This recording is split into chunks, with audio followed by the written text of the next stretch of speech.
Orange ছাড়াই orange এই মজাদার কেকটি বানিয়ে ফেললাম, তাও আবার চুলায় বেক করে। আসসালামু আলাইকুম, সবাইকে আবারও স্বাগতম জানিয়ে আমার আরও একটি নতুন ভিডিও শুরু করছি।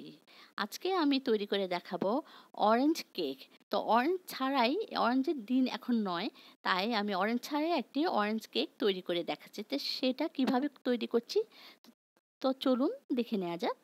একটি ব্লেন্ডারের মধ্যে আমি 3টি ডিম আমি দিয়ে দিয়েছি। আসলে ডিমটা আমি নর্মাল টেম্পারেচারে রাখা ডিমটাই আমি দিয়েছি। ফ্রিজের থেকে আপনারা কিছুক্ষণ আগে ডিমটা বের করে নেবেন। তো আচ্ছা, তারপর আমি 1.25 কাপ পরিমাণে চিনি দিয়েছি আর সামান্য পরিমাণে লবণ দিয়ে দিয়েছি। এগুলোকে আমি কিছুক্ষণ ব্লেন্ড করে নিয়েছি। তারপর এতে আমি আধা কাপ পরিমাণে রান্নার রেগুলার তেলটা আমি দিয়ে দিয়েছি এবং প্রায় 1 টেবিল চামচের মতো ঘিও এখানে আমি দিয়ে দিয়েছি। আর যেহেতু অরেঞ্জ কেক বানাচ্ছি, সেজন্য আমি এতে ট্যাং ফস্টার ক্লার্কস আধা কাপ পরিমাণের মতো আমি এখানে দিয়ে দিয়েছি। আবারও ব্লেন্ড করে নিচ্ছি। এরপর আমি আধা কাপ পরিমাণের গুঁড়ো দুধ দিয়ে দিয়েছি আর আধা কাপ পরিমাণে তরল দুধ এখানে দিয়েছি। তো সব কিছুকে আবারও আমি ব্লেন্ড করে নিচ্ছি। তো এখন আমি ময়দা চেলে নিচ্ছি। 1 কাপ পরিমাণে ময়দা নিয়েছি আর 1 চামচ পরিমাণের বেকিং পাউডার নিয়েছি আর আধা চা চামচের চাইতে একটু সামান্য কম বেকিং সোডা এখানে আমি দিয়ে দিয়েছি। তো সব কিছুকে আবার ভালো করে আমি চেলে নিচ্ছি। এবার ডিমের ওই মিশ্রণটি আমি একটি বড় বাটিতে ঢেলে নিচ্ছি। তারপর ওই ময়দার মিশ্রণ থেকে আমি অল্প অল্প করে ময়দা নিয়ে আর এই ডিমের মিশ্রণের সাথে আস্তে আস্তে করে আমি চামচ দিয়ে ভালো করে হালকা হালকা করে নেড়ে চেড়ে আমি এটার সাথে মিক্সড করে নিচ্ছি। ভালো করে মিক্সড করে নিতে হবে যাতে কোনো দলা পাকিয়ে না যায়। তো এদিকে আমি একটু সামান্য ফুড কালার দিয়েছি, অরেঞ্জ ফুড কালার। এটা না দিলেও চলবে, কারণ ট্যাঙে এমনিই রং থাকে, অথবা ফস্টার ক্লাসে এমনি কালার থাকে। আর আমি সামান্য পরিমাণে এসেন্সও দিয়ে দিয়েছি, অরেঞ্জ এসেন্স।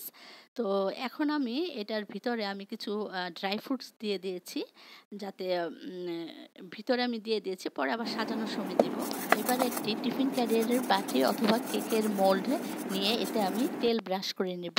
আর আমি একটি নর্মাল একটা কাগজকে, যেখানে লেখালেখির একটি কাগজকে আমি গোল করে কেটে নিয়েছি, সেটাও দিয়ে দিয়েছি নিচে দিয়ে। এটার উপর আবার তেল ব্রাশ করে নিয়েছি। তো আমি ওই কেকের জন্য ওই যে মিশ্রণগুলো করেছি সেগুলো আমি এখন ঢেলে দিচ্ছি, একটু ট্যাপ করে নেব। তারপর এর উপর আমি কিছু ড্রাই ফ্রুটসও আবার দিয়ে দিচ্ছি। তো সাজানো হয়ে গেলে এরপর আমি প্রথমে চুলাতে যে বেক করব, সেখানে আমি হাঁড়িটাকে আগে প্রায় 7-8 মিনিটের মতো আমি ওইটা প্রি হিট করে নিয়েছিলাম। হাঁড়িটার ভিতরে 2টা লেখালেখির কাগজ বিছিয়ে দিয়েছিলাম এবং একটা স্ট্যান্ড বসিয়ে দিয়েছিলাম। তার উপরে আমি কেকের মোল্ডটি আমি বসিয়ে দিলাম। এরপর আমি ঢেকে দিয়েছি। প্রায় 40 মিনিটের মতো আমি এখানে কেকটাকে বেক করেছি। আর প্রথমে অবস্থায় আমি 10 মিনিট আমি একটু চুলার জালটাকে হালকা বাড়িয়ে দিয়েছিলাম, এরপর আমি আবার কমিয়ে দিয়েছি। তো এই তো হয়ে গেল আমার অরেঞ্জ কেক। কারণ আমি কাঠি দিয়ে দেখছি, এই তো আপনারাও একটু কাঠিতে দেখে নেবেন যে কাঠির মধ্যে যদি না লেগে থাকে কেকের মিশ্রণটি, তাহলে বুঝবেন যে এটা কেকটা হয়ে গিয়েছে। তো আমি এটা নামিয়ে নিয়েছি এবং ঠান্ডা হওয়ার পর আস্তে করে আমি ওইটা ছুরি দিয়ে চারপাশটা কেটে তারপর আমি এটা বের করে নিয়েছি, প্লেটে ঢেলে নিয়েছি। এই তো হয়ে গেল আমার সুস্বাদু মজাদার অরেঞ্জ কেক, এবং দেখতেও খুব সুন্দর হয়েছে। খেতে তো মজা হয়েছে এবং দেখতেও সুন্দর হয়েছে। তো এটা আপনারা খুব সহজেই ঘরে বানিয়ে নিতে পারেন। যে কেউই এখন এটা কেক বানানো একদম হাতের মুঠোয় এখন এসে গিয়েছে।